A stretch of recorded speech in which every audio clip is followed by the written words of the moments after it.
Señor presidente del Gobierno de Canarias, señores consejeros, señora rectora, profesores, personal de gestión, antiguos alumnos y alumnos actuales, buenas tardes. En 1988 comenzó la andadura de esta universidad con las primeras facultades de Bravo Murillo Business School y SCOEX. Después de un largo tiempo de trabajo, arduo trabajo, conseguimos los primeros 2.000 antiguos alumnos, que fue nuestro gran pilar para el desarrollo de esta universidad. En el año 2015 se obtuvo la aprobación definitiva de esta universidad y el presidente del gobierno en ese momento era don Fernando Gavijo. En el año 2016 hicimos una presentación pública en el auditorio Alfredo Cao con 1.500 antiguos nuestros en ese evento y el invitado de honor en esa ocasión fue don Fernando Gavijo. Don Fernando Gavijo ha seguido con nosotros nuestro itinerario, acudiendo cada vez que nos ha hecho falta cualquier gestión, incluso ha venido a dar alguna clase en estos años a la universidad. Y por todo ello estamos muy agradecidos a don Fernando. Él está hoy aquí porque es un hombre de palabra y él no pudo estar en la inauguración de este curso en octubre y dijo que vendría unos meses más tarde y hoy ha cumplido con ese compromiso del cual estamos todos muy agradecidos. Es por eso que ahora el presidente va a darnos una charla sobre el tema de conectando los centros de conocimiento de la universidad con la sociedad. Y para ello, sin más, doy las gracias al presidente por haber estado aquí y espero que todos lo recibamos con un aplauso. Muchas gracias.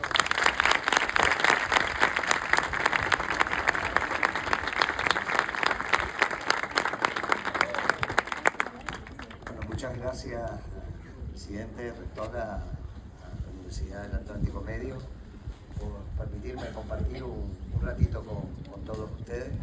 Lo primero que tengo que decirles es que no se preocupen, que vamos a escuchar.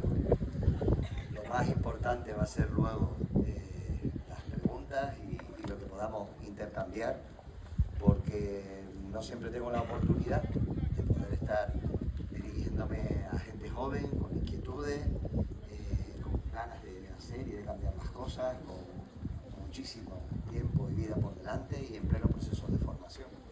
Entonces, al igual que un poco la breve intervención que voy a tener, va a ser sobre la transferencia de conocimiento para hacer una cada vez mejor, para mí este tipo de evento es positivo e importante porque creo que luego cuando vemos la transferencia de lo que ustedes piensan, opinan o quieren preguntar a nosotros, y a mí personalmente me ayuda mucho en el día a día y en el proceso de toma de decisiones. Efectivamente, la otra vez que hice una visita, pues me pidieron que hablase del régimen económico y fiscal. En aquel momento pues estábamos en la fase de la aprobación del nuevo Estatuto de Autonomía y en la modificación de los aspectos fiscales del REF. Y bueno, pude un poquito hablar de qué es el régimen económico y fiscal. Pero bueno, yo creo que hoy eso se los habrán dicho los profesores en las aulas y quería, haciendo un esfuerzo por ponerme en la posición de ustedes, pues pues he tenido yo la oportunidad de tener a un presidente de mi comunidad autónoma, porque es lo que me gustaría que me dijese en el momento en que yo estaba en las aulas con ustedes.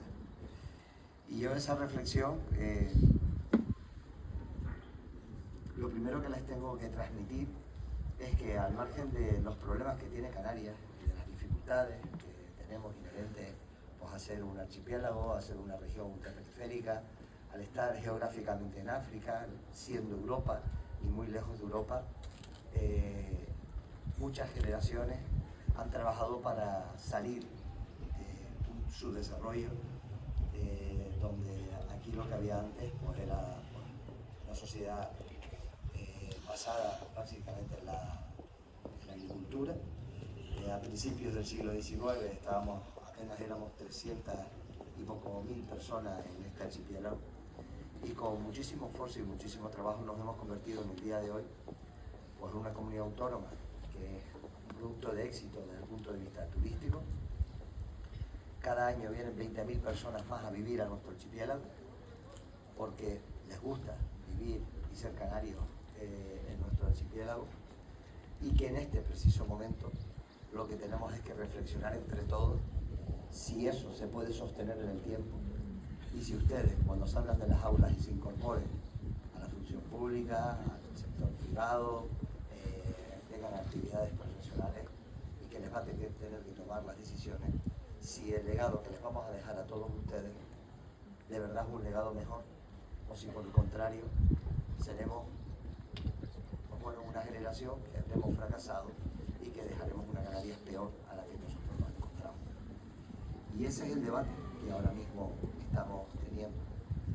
En esos debates yo tengo que decir que hemos querido incorporar siempre a las universidades, a las públicas y a las privadas, entre otras cosas porque solo en la toma de decisiones, si aportamos rigor científico y conocimiento y valor añadido, que es lo que ustedes adquieren aquí, podremos equivocarnos lo menos posible.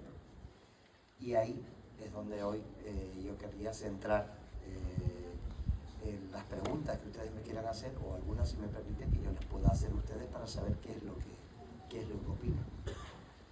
Cuando ustedes están ahora mismo en las aulas y se están formando y están asumiendo sus obligaciones, ¿realmente creen que Canarias está bien? ¿O por el contrario echan de menos muchas cosas? ¿Y qué cosas echan de menos? Y que puedan preguntarlo con total, absoluta libertad y sin ningún tipo de cortapisa. No van a escribir, yo le pido a la rectora que si es tan amable, porque al final escriban todo lo que quieran, yo me voy a llevar todas esas cuartillas y las que no pueda contestar hoy aquí, prometo contestárselas a través de la universidad, de la rectora, pero a mí me gustaría que también ponerle el micrófono, que alguien comentase, hablase y preguntase. Y yo creo que quizás eso lo vamos a conseguir. Venga, ¿quién se anima? Y no valen los profes después.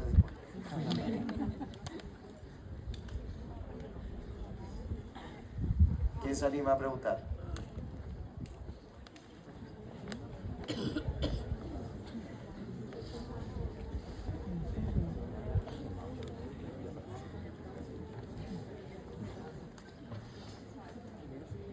Pues, por ejemplo, algo que está imposible para los jóvenes que queremos independizarnos, un alquiler que puedan pagar.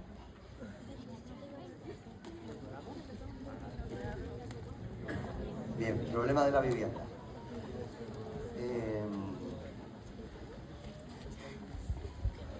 Es uno de los grandes problemas.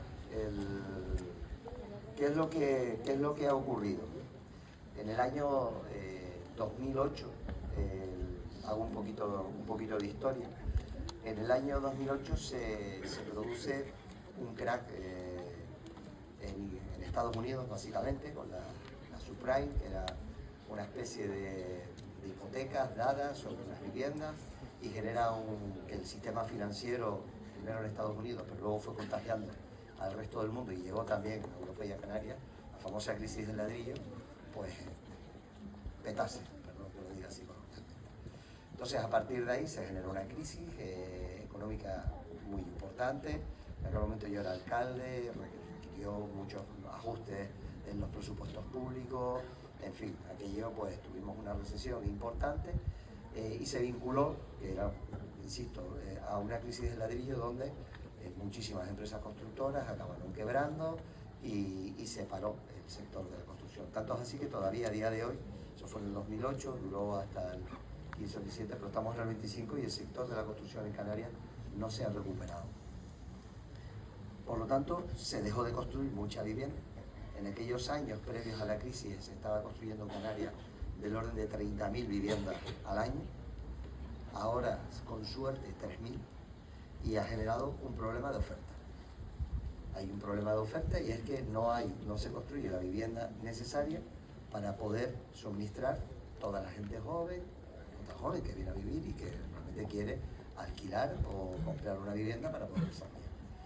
Esa es una parte del problema y tú has dado la clave, es decir, si quiero comprarla no tengo capacidad económica y si quiero alquilarla con los sueldos que nos pagan en Canarias tendría que destinar más de pues, el 50% de lo que yo cobro. Lo que se recomienda es que el 30% de lo que ganamos sea lo que destinas a alquiler o compra de una vivienda. Si superas ese 30%, ya tu economía familiar empieza a tener problemas. ¿Qué estamos haciendo del Gobierno de Canarias para solucionar este problema? En primer lugar, ¿qué se necesita para construir una vivienda? Suelo, ¿no? Bueno, suelo.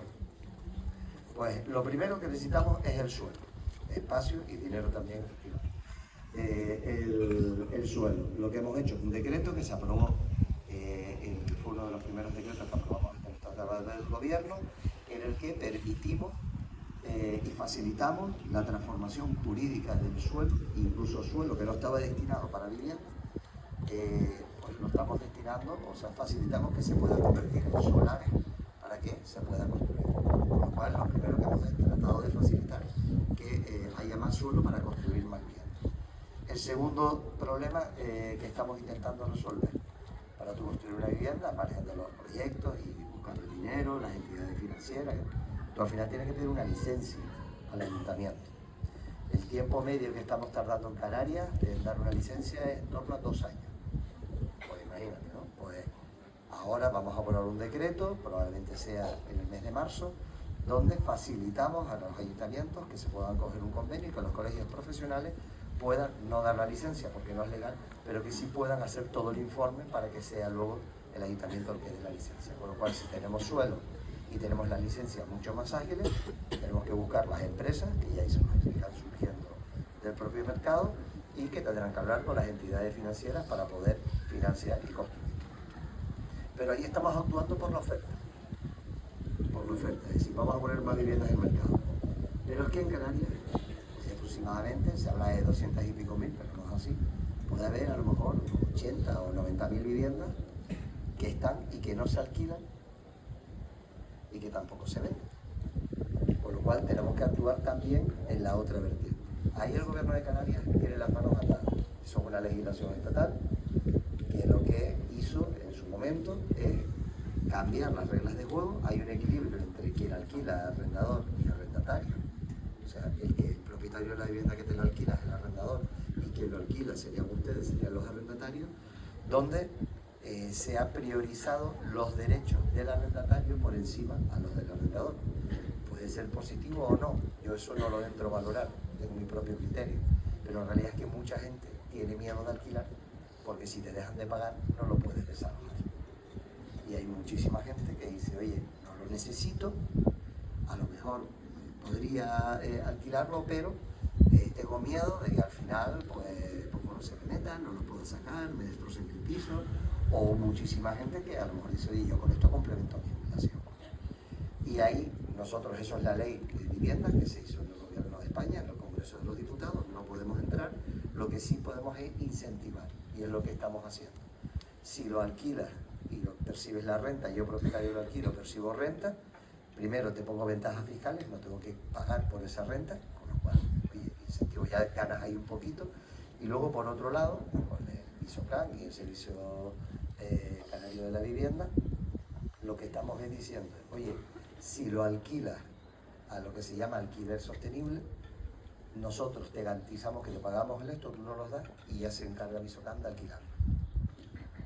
Tiene que ser alquiler asequible, o sea, nosotros no nos podemos meter en el mercado inmobiliario, pero bueno, pues están las viviendas de alquiler social, que es para gente que tiene muchísimas dificultades, pero otras de alquiler sostenible, que puede ser perfectamente donde entran ustedes cuando se incorporan al mercado laboral. Van a entrar con unas retribuciones que obviamente van a estar susceptibles de entrar ahí. Ese es como lo estamos abordando. A partir de ahí, pues bueno, necesitamos tiempo. No hay soluciones mágicas que lo podemos resolver, construir un bloque de vivienda.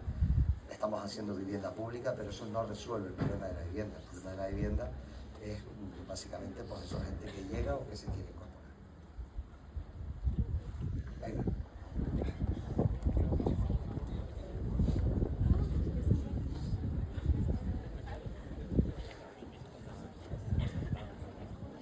Buenos días. Mi pregunta va enfocada al tema de la educación, como alumnos que somos y pues algunos que queremos ser futuros docentes. Y es, ¿qué medidas hay o tienen previstas para mejorar la calidad educativa y reducir las desigualdades en el sistema escolar de Canarias? Pues, las diferentes desigualdades que nos encontramos en el aula, enfocadas a etnia, géneros y diversidad. Bueno, primero te felicito porque esto de ser docente es de valientes. Y tener la vocación tan clara. A ver, nosotros por primera vez en este mandato tenemos una consejería específica de universidades. Al final yo distingo, o me gusta distinguir la formación reglada y académica, que es en la que tienes tu titulación, y luego el periodo formativo, que ya les digo yo que les va a acompañar el resto de su vida. Es decir, si ahora les parece un rollo esto, no se preocupen que van a tener rollo el resto por vida si quieren ser buenos profesionales. Si la formación va a tener que ser continua, los cambios son muy rápidos, muy dinámicos, y o estás en el día a día o te quedas desactualizado como profesional o de cualquier forma. Sus profesores pueden dar cuenta que tienen que estar estudiando probablemente más que ustedes todos los días para luego formarlos a ustedes. Nosotros en el Gobierno de Canarias lo que estamos trabajando es para que por raza, por etnia, por cualquier circunstancia o por tu lugar de nacimiento o condición económica, no tengas limitadas tus capacidades de poder acceder a una formación de calidad. Entonces ahí lo que trabajamos es con becas y convenios. Hay cierto discurso muchas veces, las universidades públicas de alguna manera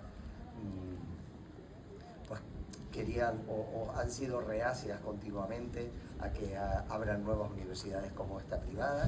Nosotros sostenemos desde el Gobierno de Canarias que cuanto mayor sea la oferta, mejor para todos. Mejor para todos, insistimos siempre, y en este caso que puede haber alumnos becados, y siempre un poco, obviamente es privado, y son decisiones que tiene que tomar el Consejo, pero siempre procuramos que independientemente de que hay becas para las universidades públicas, que siempre las universidades privadas que salgan aquí también tengan becas para que, oye, todos podemos pasar malas rachas en momentos y eso no puede hipotecar el futuro de tus hijos, ¿no? Por lo tanto, estamos trabajando en la vía de becas, estamos trabajando en la vía de colaboración con las universidades privadas para que también contemplen las becas, y sobre todo estamos trabajando y estamos intentando que parte de la financiación del sector privado llegue a las universidades privadas y públicas a través de la transferencia del conocimiento. Es decir, si nosotros conseguimos, y se están haciendo pinitos, veía ahora un ejemplo con la rectora, si nosotros conseguimos que el sector productivo canario sea capaz de, en coordinación con las universidades privadas y públicas, conectar la oferta con la demanda, como la vivienda, es decir, conectar la demanda que tienen de trabajadores.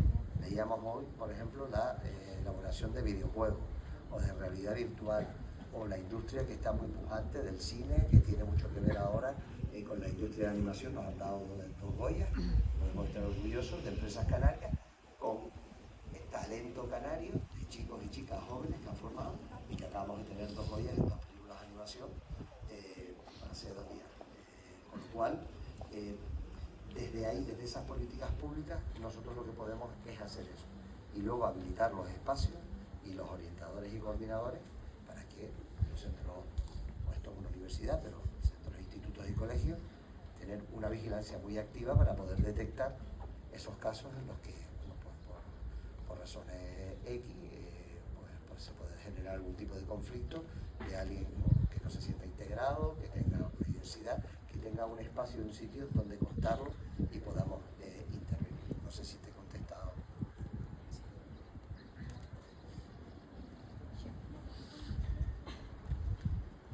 Buenos días.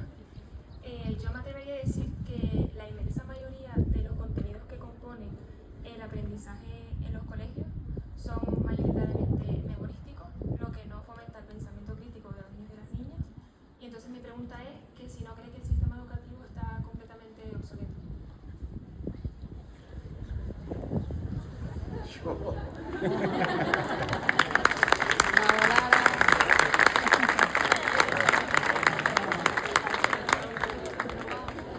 Yo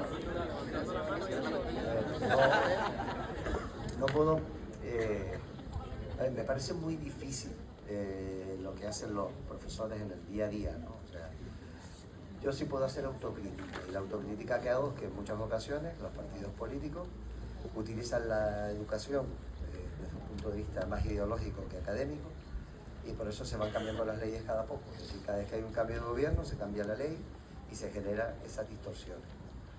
Afortunadamente, yo creo que una parte importante de los contenidos y lo deciden los propios docentes. Dios nos libre, si fuésemos los políticos estábamos fastidiados. Pero hay una parte importante que son los propios docentes los que dirigen el temario, los contenidos, el tipo de prueba. Y ahí yo creo que sí, que efectivamente quizás se tiene que ir premiando, se ha ido avanzando pues, más la práctica, el contenido, la forma de evaluación, pero son las reglas del juego que se marcan. Hay materias y asignaturas que permiten a lo mejor hacer un seguimiento más continuado del alumno, y hay otras como una oposición, en las que yo hablaba recientemente. Las oposiciones, tú demuestras en un momento determinado por un examen que sale bien y ya tienes un trabajo para toda la vida, independientemente de lo que ocurra. Pero eso sí que requiere una reflexión profunda en la que yo, te soy sincero, lamento no poder contestarte, me siento totalmente incapaz de ni siquiera de emitir una valoración porque lo ignoro, no soy docente y sería un atrevimiento por mi parte meterme en ese campo. Bueno, la mayoría de aquí dice que sí.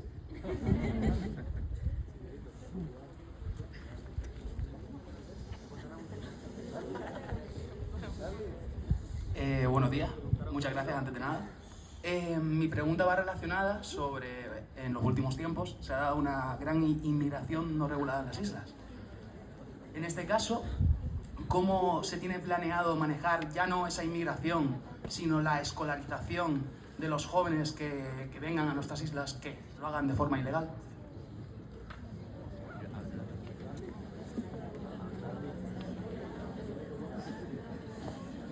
Bien, efectivamente, a ver, el principal problema de la migración, ahora mismo del crecimiento demográfico en Canarias, no es la inmigración irregular. O sea, hay dos tipos de inmigración, la que viene regular y que viene, entra por los puertos y por los aeropuertos, se empadrona y eso es lo que nos genera a nosotros un crecimiento de 20.000 personas al año. En los últimos 15 años ha sido casi 500.000 de habitantes y eso genera muchísima presión en los servicios sanitarios, educativos, infraestructuras, el propio tráfico, porque la población crece mucho más rápido de lo que las administraciones somos capaces de dotarlas de infraestructuras y de medios. Y ese es uno de los grandes problemas. La inmigración irregular, los adultos, los que tienen más de 18 años, el 98% salen. Ellos no vienen a Canarias. La ruta que encuentran más viable es la de Canarias, pero al final, a los 3 días, se meten en un CATE, que es un centro de atención a migrantes, durante 72 horas se les identifica, la Policía Nacional les hace una reseña, pero nos mandan a la península al cabo de 10, 12 días, ¿no? Aquí hay capacidad para unos 7.000 en los distintos centros de las islas, para 7.000. El problema más importante, que es el que habrán oído mucho en los medios de comunicación y me habrán oído a mí, es el de los menores extranjeros no acompañados. Y ahí sí estamos hablando de niños y de niñas, algunos pues tienen entre 14 y 16 años, 17, que al ser menores de edad los recogemos y la tutela se la queda la comunidad autónoma, y otros han tenido la desgracia de salirles con sus padres y morir los padres y llegar. Y en ese caso, al ser un menor, está la ley del menor, que es del año 2001, y lo que te dice es que el menor que se encuentre desamparado en un territorio, pues bueno, la comunidad autónoma tiene que acogerlo desde el punto de vista de la tutela. Ahí se están escolarizando sobre todo los más pequeñitos. No es un gran problema, si te digo la verdad, de coste económico no pasa nada, porque entre otras cosas porque el crecimiento vegetativo de nuestra población, el crecimiento demográfico, los padres cada vez ha ido a menos. Por lo tanto, tenemos muchos centros donde incluso se están cerrando líneas o aulas o algunos centros por falta de alumnos, ¿no? Ese no es un gran problema. El problema que sí tenemos como comunidad autónoma es que estamos asumiendo el peso financiero de toda la aplicación del África Occidental en las arcas de la comunidad autónoma, que son las de todos ustedes, y ahí es la pelea con Madrid para conseguir que nos den recursos económicos. Y la otra parte del problema es la masificación, y es que son menores, entonces vienen sin saber hablar el idioma, muchos hablan el dialecto de su zona, no saben leer, no saben escribir, y a lo mejor tienen 16 o 17 años en muchos casos, y los tenemos en centro con más de 300.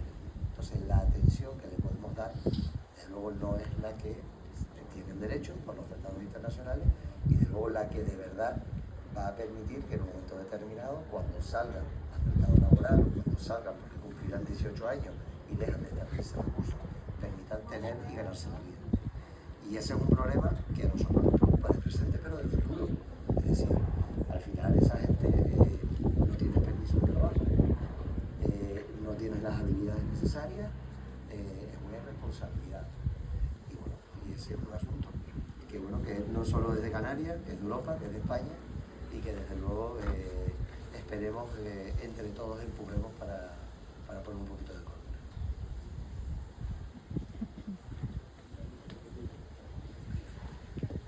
Hola, bueno, pues yo también quería hacer una pregunta relacionada con la educación, y me parece bastante importante un aspecto que son las listas de espera, las largas listas de espera que existen para los docentes que no tienen plaza como funcionarios. Y para mí la contraposición a esta idea es la actualidad canaria, que es que el ratio es muy superior al que debería ser, teniendo hasta 30 alumnos para un solo docente, y esto dificulta mucho la labor docente. Entonces a mí me gustaría saber si tienen algún plan de acción para estas cuestiones.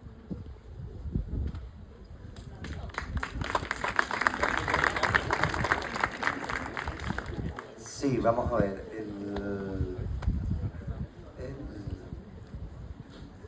La capacidad no son listas de espera, son listas de reserva. Es decir, al final tú haces la oposición, opositas, en este caso, y ganas tu plaza, y si ganas tu plaza, pues luego tienes el problema del despido, ¿no? Que al final, pues bueno, que se enlaza con la primera pregunta que hizo la compañera. Al final tenemos muchos problemas de docentes que les tocan Lanzarote y Fuerteventura, el precio del alquiler está por las nubes, y si encuentras algo, con lo cual nos encontramos con una dinámica que, como ven, los problemas son globales. ¿Qué hace educación? Educación abre lo que son, una vez que opositas, abre una lista de reserva. ¿Por qué? Porque con aproximadamente nosotros debemos tener unos 17.000 docentes en Canarias ahora mismo contratados entre los colegios y los institutos, y en muchas ocasiones pues las bajas, las ausencias, te hace tirar, ¿no? Y sacar una oposición entre que negocias la relación de puestos de trabajo, las bases, con los sindicatos y los recurrentes, de que puede tardar 4 años, ¿no? Entonces, ¿qué es lo que hemos habilitado? Con una lista de reserva donde se te va llamando por el turno. Con lo cual yo creo que eso, con relativa agilidad, luego está si la baja de larga duración o no. Hay veces en las que pues, a lo mejor la baja parece que es para el día, pero se alarga. Entonces hay unos protocolos que tú activas la lista de reserva en función de la baja del docente que vaya a tener, y dice, oye, pues si son 2 días no, pues entre el resto de los profesores se cubre, si es una baja, pues que pasan los 15 días, pues ya tienes que llamar, pues sacar a alguien para 2 días, no. Eso va por un lado, ¿no? Con lo cual eso creo que razonablemente va bien. Otra cosa es que nos gustaría pues, poder ser procedimientos mucho más ágiles para ir sacando más oposiciones con más tiempo, de tal forma que a medida que se van jubilando los profesores y las profesoras, pues podamos ir nutriendo.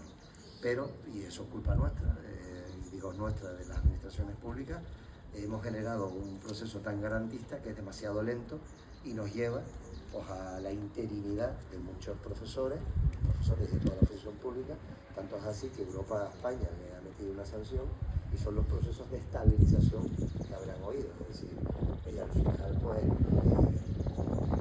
si tú a una empresa privada le dices y le exiges que si tienes un trabajador de más de 6 meses se queda fijo, y yo en la comunidad autónoma tengo trabajadores de 18 años y no están fijos, o sea, somos nosotros incapaces. La otra parte, que es la que tú dices, que son los ratios, y ahí es cuestión de dinero. Esto es cuestión de dinero. Creo que son 28 el ratio, creo que un máximo hasta 29. Pues si tú tienes 300.000 alumnos, divide, así, pero divide. Si le bajas el ratio, vas a tener que contratar 1.000 profesores más. ¿Tenemos planes para 1.000 profesores más? Pero de ese otro lado, tú dices, sacándolo de otro lado, pero ¿de qué otro lado? No se le dan casas a las personas que viven de fuera. Las casas se dan siempre, hay un criterio, claro, pero ahí es donde tienes que tomar las decisiones. Ese es el proceso de decisión que tienes que tomar tú con la paga que te den tus padres. Bueno, pues de tu trabajo, de tu nómina, pues tú tomas tus decisiones. Entonces tú al final dices, 1.000 profesores más. ¿Sería interesante? Seguramente sí, seguro que si los profesores tuviesen un ratio menor, pues probablemente podrían darle más calidad a la enseñanza de esos alumnos.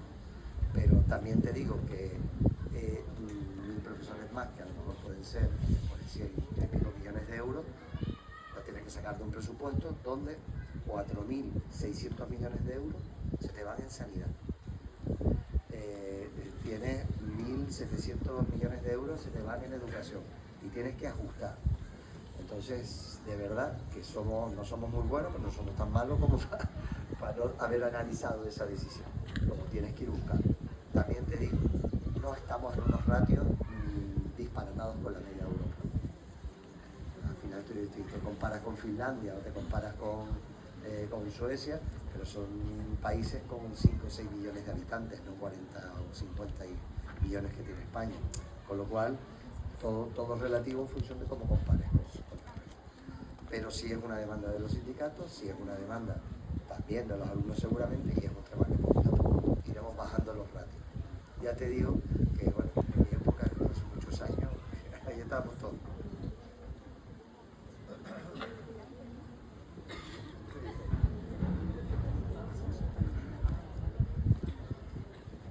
Buenos días.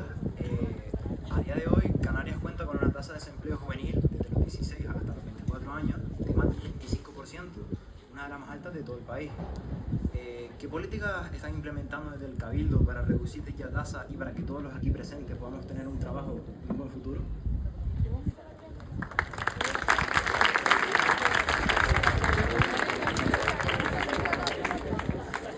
Bien. La pregunta ha sido popular, mi respuesta no va a ser tan popular. Primero, yo creo que partes de dos errores de planteamiento.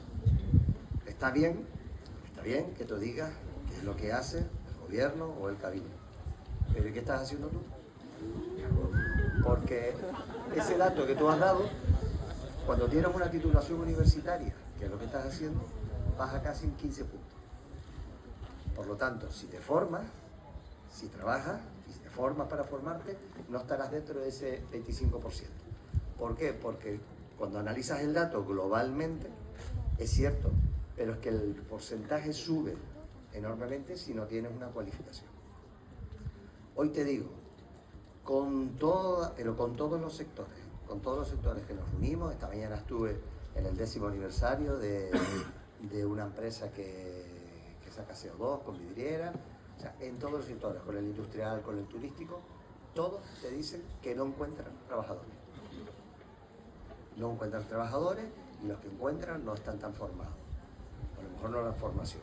Luego ahí nosotros podemos implementar políticas de empleo, nosotros podemos implementar políticas educativas para darte la oportunidad de que te formes, pero lamento decirte que cuando salgas de aquí te vas a tener que buscar la vida tú solito. Y métanselo aquí, porque si realmente creen que las administraciones públicas vamos a tener que suplir y darles todo hecho, están equivocados. Nosotros podemos establecer, insisto, con nuestros errores, que tenemos muchos, pero lo primero que tienen que hacer ustedes es prepararse y tener la actitud. La actitud, que no es la aptitud. La aptitud se las da esta universidad, pero el día después la actitud de las ganas de cambiar las cosas, de hacer las cosas, de tener la valentía de hacer esta pregunta. Porque han preguntado muy poquito, pero la valentía de preguntar y de tener esa curiosidad es importante, y esa es la actitud positiva.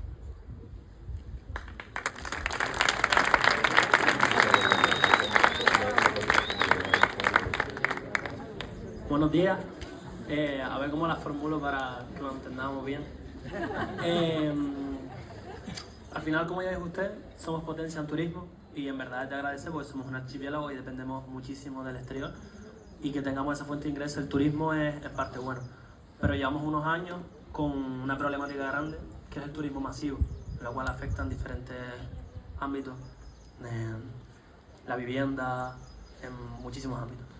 Y yo quiero saber qué medidas o qué acciones se han implementado o se van a implementar para poder no minimizarlo, pero a lo mejor sí llegar a regularlo y poder beneficiarnos de manera correcta sin perjudicar al resto de la población.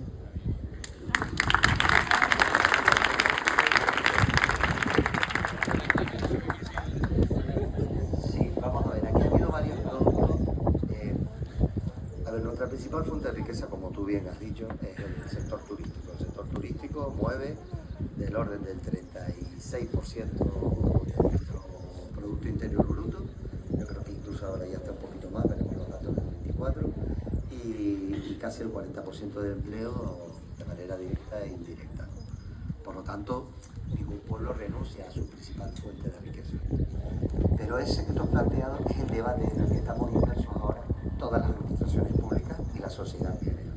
Es decir, la Canarias de principios del siglo XX, que se abre al turismo, claro, si te pones en el siglo, como dije al principio de eso, te pones en el siglo XX y ves el grado de analfabetismo, la esperanza de vida, los accesos a derechos, ni había sanidad, ni se cotizaba. Canarias es una de las comunidades autónomas que tiene el mayor número de pensiones no contributivas, porque en aquel momento había mucha gente que trabajaba en el campo, que trabajaba en la construcción, sin pagar seguridad social ni nada, y ahora, claro, están viviendo con 500 euros al mes. Por lo tanto, el turismo es algo que tenemos que proteger y conservar. Es decir, ningún pueblo renuncia a su principal fuente de riqueza.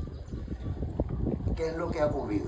Porque es lo que nosotros hemos analizado y hemos hecho 2 conferencias de presidentes, las universidades, hemos aportado y han venido técnicos. O sea, ¿qué es lo que ha ocurrido en los últimos años? Yo creo que ha ocurrido 3 cosas. La primera de ellas, una es el alquiler vacacional, que ha distorsionado el mercado de la vivienda. Al final es un producto que demanda, yo siempre digo, el turismo como una tarta, donde está el de lujo, el gastronómico, el deportivo, el alquiler vacacional también, y Canarias, que es una potencia, debe tener o debe poder coger un trocito de cada tarta. Pero claro, eso ha generado que ahora tengamos ya más camas turísticas de alquiler vacacional que de hoteles. Y eso ha roto el mercado. ¿Qué hemos hecho? Que se monta un lío enorme. Hemos hecho una ley. Hemos hecho una ley primero para parar, en este caso ya está en el Parlamento, para un poco parar que siga este producto porque se lo comen todos, y segundo para sacar determinados pisos o viviendas que no tienen sentido. Por ejemplo, viviendas de protección oficial, que hay gente que la pone de alquiler vacacional, y una vivienda hecha con dinero público no puedes ponerla por alquiler. Con lo cual ahí hemos intervenido. En segundo lugar, lo que dije antes que preguntó el compañero, el crecimiento demográfico ha ido mucho más rápido que lo que hemos ido a las administraciones. Con lo cual, desde los atascos, vienen las listas de espera en sanidad, hacemos un esfuerzo, pero al final llega un momento en el que vas a la playa y no encuentras sitio porque está todo lleno, con lo cual empieza a sentirse un malestar diciendo, hombre, yo vivo aquí, me gustaría ir al sur aquí, pero ahora ya los precios de los hoteles están disparados, no me lo puedo permitir, cuando voy a la playa no encuentro sitio de poner la toalla. Eso va generando cierto malestar. Y luego un tercer problema, y es que la riqueza no se está distribuyendo bien. Entonces al final la gente lo que opina y lo que te transmiten es, oye, fantástico, yo estoy encantado que a las empresas les vaya fantástico, pero es que yo quiero que me vaya también a mí. Y yo quiero que me puedan subir el sueldo y tener un sueldo más digno, y yo quiero que parte de esa riqueza que los turistas traen a Canarias repercuta en el resto de la sociedad. Y ese es el debate del que estamos ahora. ¿Seguimos con el mismo modelo de crecimiento en cantidad o cambiamos las reglas de juego y empezamos a repensar y a lo mejor ya con 18 millones vamos a intentar que dejen más riqueza y que se distribuya mejor en Canarias? Y ese es el trabajo en el que estamos y que seguiremos mucho tiempo y seguramente muchos de ustedes pues, obviamente tendrán, cuando acabe la carrera, que participar en eso. Ya solo hoy la pregunta no hay.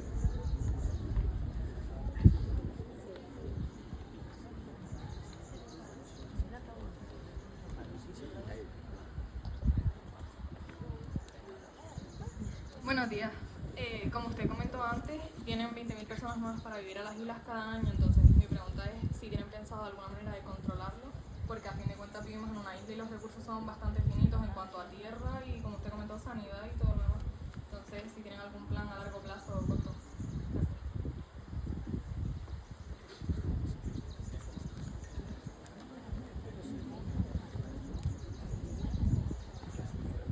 Oye, yo los animo a que escriban, porque luego se las entregan, que yo de verdad que me las llevo y las vamos a contestar. Así que no va a dar tiempo a preguntar a todos.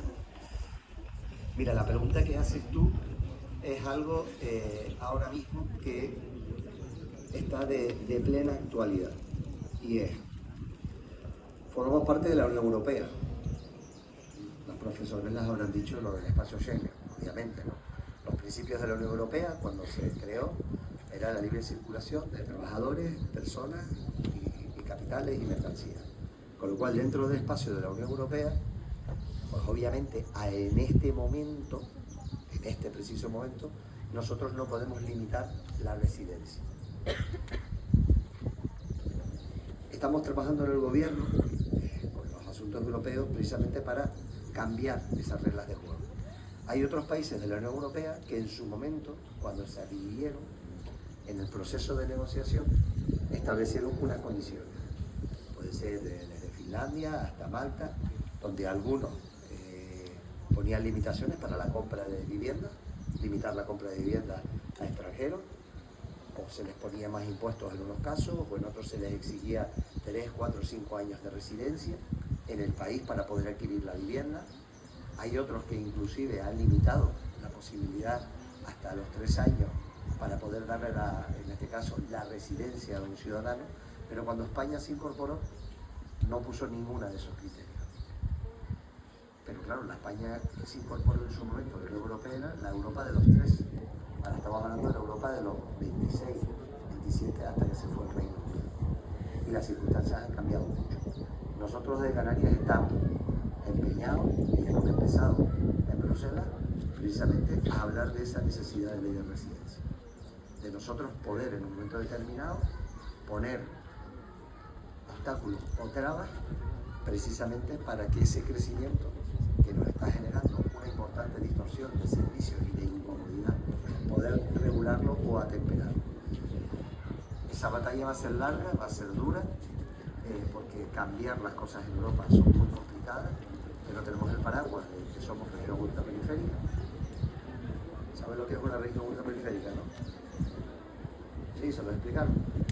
Sí. En Europa hay 9, 6 francesas, 2 portuguesas y una española.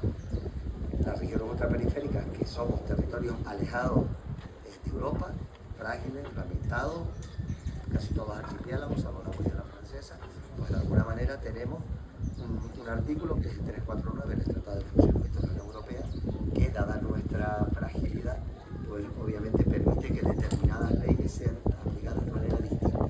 Pues con ese paraguas, esa puertita, vamos a intentar trabajar sobre la posibilidad de, si no limitar, expresamente decir no cabe uno más, pero sí poder establecer unas condiciones más exigentes para aquellos que quieran venir, en este caso, a residir.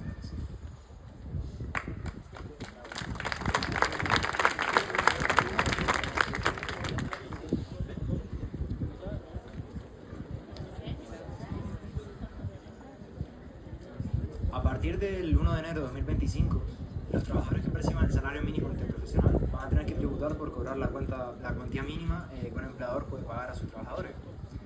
Esta medida tiene carácter nacional y es la primera vez en la historia que ocurre algo similar. Los jóvenes y no tan jóvenes como los aquí presentes, según entran al mercado laboral, acabarán cobrando el salario mínimo interprofesional, que con los años irá aumentando dependiendo de su formación y sus años trabajados.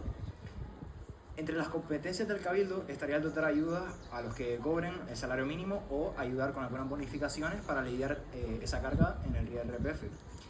¿Van a hacer algo desde el Cabildo o van a hacer sufrir a los trabajadores que cobren el salario mínimo? Teniendo nosotros, Canarias, un 20% de la población ocupada que básicamente vive en un umbral cercano a la pobreza, y un 33% de la población, 33,8%, cercano al riesgo de pobreza nacional. ¿Qué van a hacer?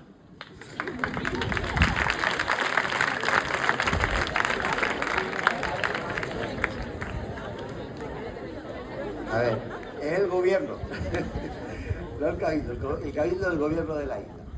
Pero bien, me gusta la pregunta. Sí, vamos a ver, aquí se genera el debate. Y se evidencian los problemas que tenemos en la política hoy en día. Se genera el debate de que la vicepresidenta y ministra Yolanda Díaz sube el salario mínimo interprofesional, lo ha subido en los últimos, me parece que son 4 años, un 61%.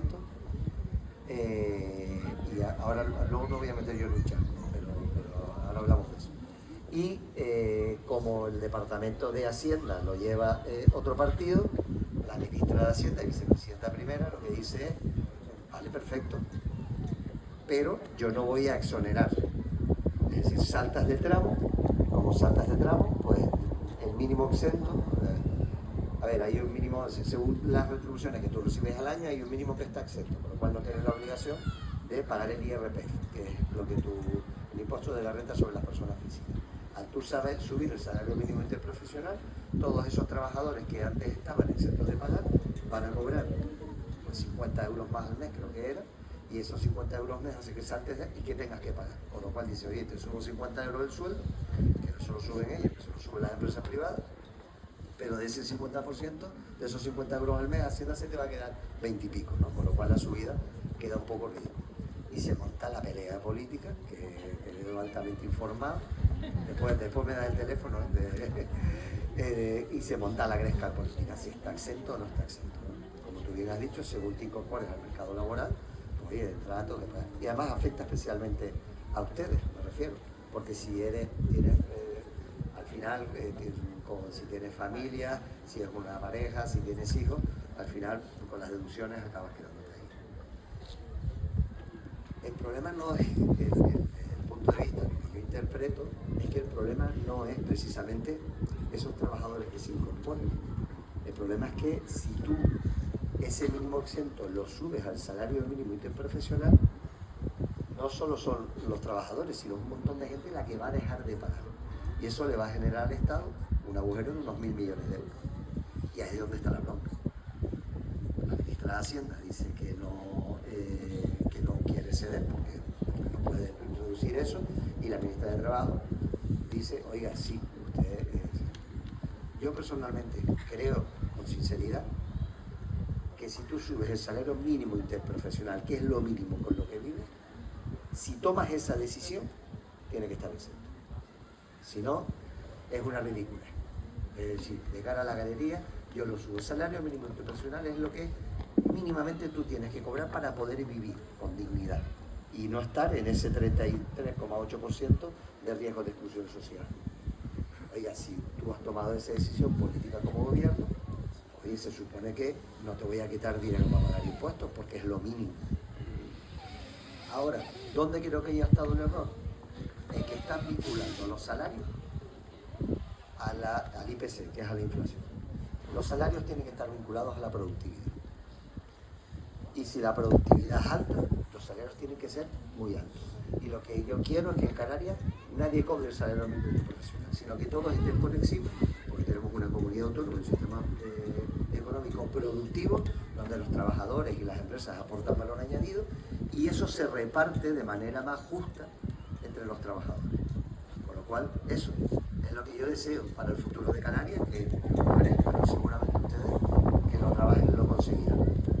Pero eso es lo que tenemos que buscar, y ahí es donde está el error. Pero ahí está el error del gobierno, ¿no? Las dificultades que tenemos los partidos políticos y los políticos.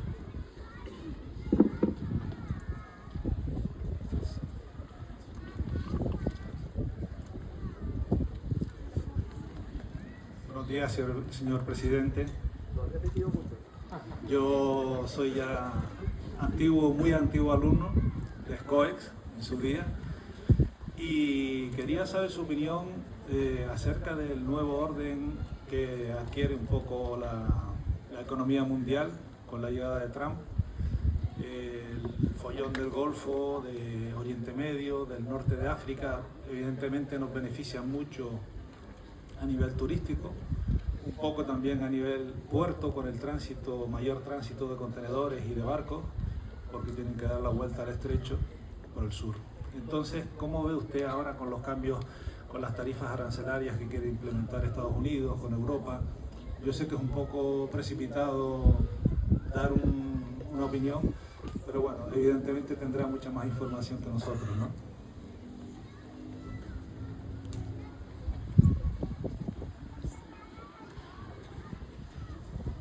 A ver,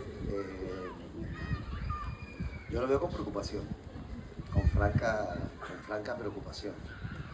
Franca preocupación porque, desde el punto de vista egoísta, el grueso de nuestros turistas vienen del Reino Unido y de Alemania, con lo cual una Europa que en un momento determinado con los aranceles pueda entrar en recesión nos va a impactar de lleno en la principal economía.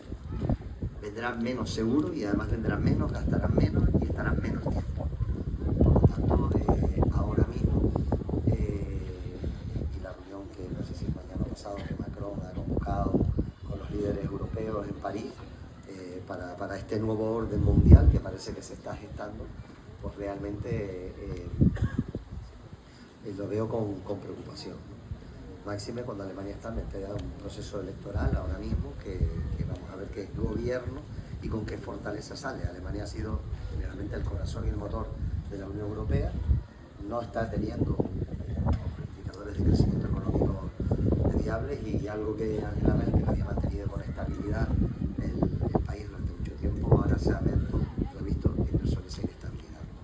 Por lo tanto, bueno, yo lo veo con preocupación. ¿Qué es lo que ha ocurrido? Ahora mismo, Donald Trump, y ahí aprovecho y digo, informes si sean curiosos, a mí me gusta leer las dos partes.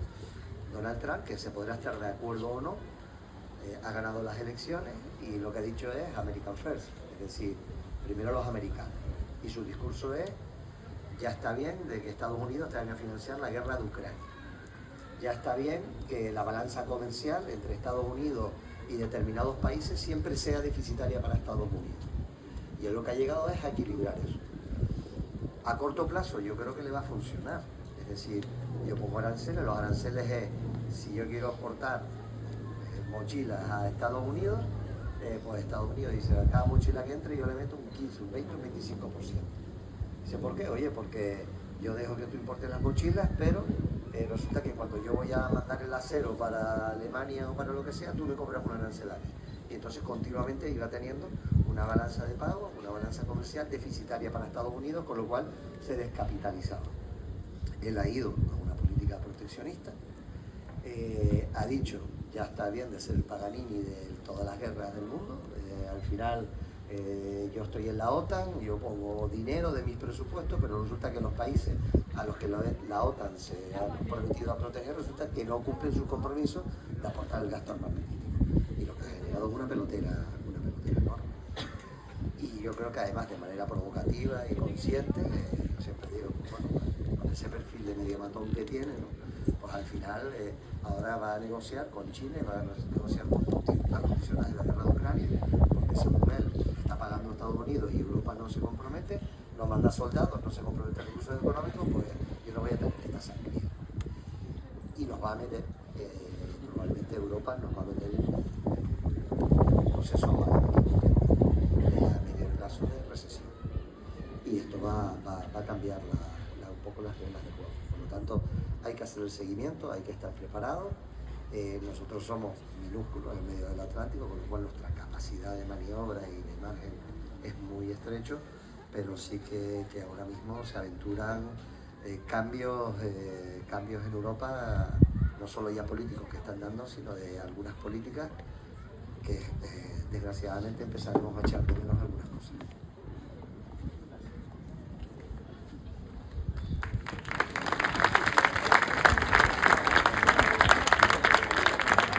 Muchísimas gracias. Una pregunta. Venga. Con el micro así, como quieras. Mi pregunta es sobre la guagua. En plan, creo que todos nosotros, los alumnos o también los profesores, nos movemos en guagua y para llegar al trabajo, a la escuela, o donde sea. Y mi pregunta ahora es la metro guagua. ¿Qué se sabe sobre la metro guagua? Las guaguas que están saturadas y pasan por las paradas sin recoger a los alumnos. Y la última pregunta es, ¿hasta cuándo será gratis el servicio de las guaguas para los alumnos? Vale,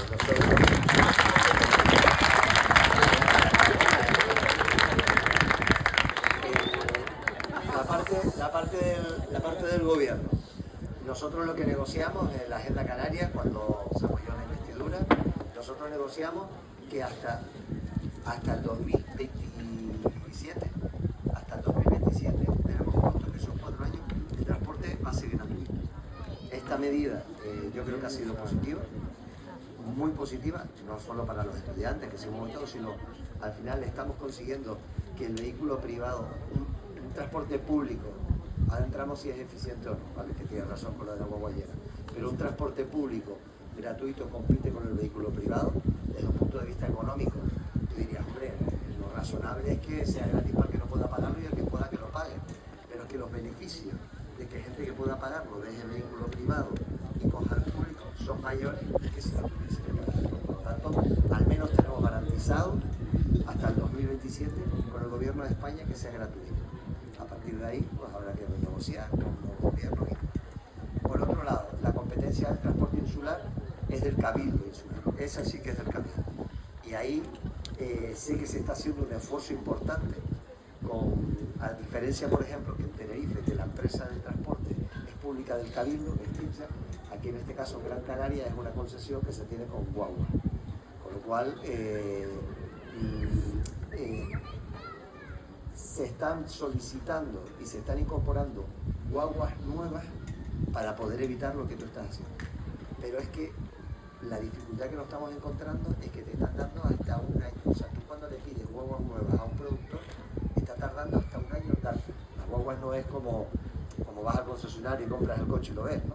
Sino las guaguas las tienes que mandar a pedir así. Y toda esta crisis que hemos tenido, que si el acero, que si los microchips y demás, han retrasado mucho la producción. Luego ahí el descargo de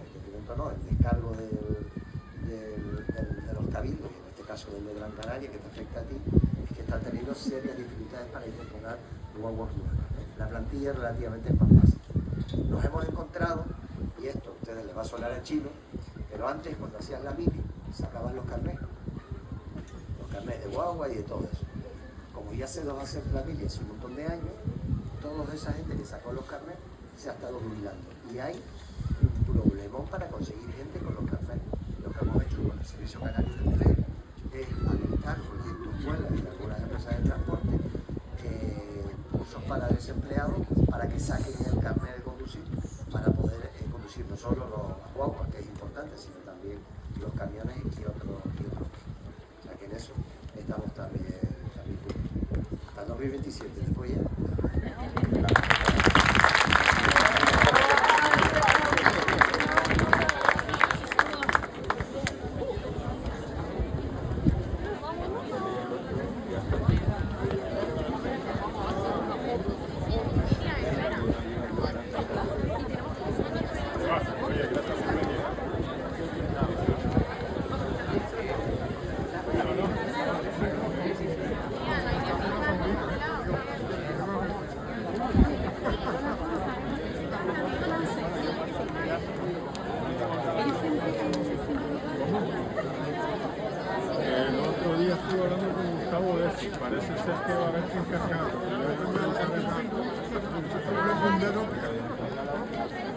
Por favor, no se vayan, que vamos a hacer una foto.